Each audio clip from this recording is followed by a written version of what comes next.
I've gone so many times to India. My knee was hurting.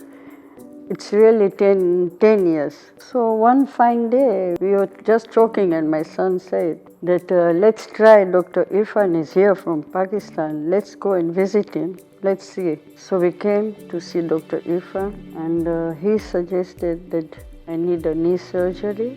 So we decided to do it here.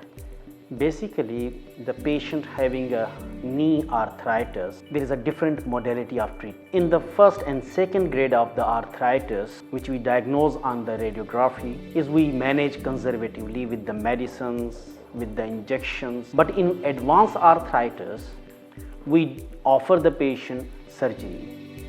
Basically, the knee replacement surgery is the advanced treatment form of advanced arthritis.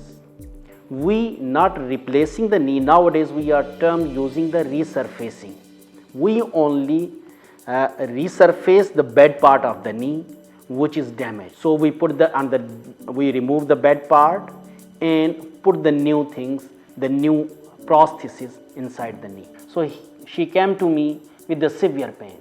And you can assess after the knee replacement, on the next day of the Narmin Juma can walk with the help of support. And within 5 days, she is able to walk without pain.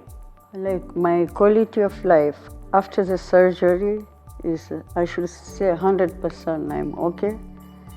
And I'm waiting for my another knee, inshallah, to do it.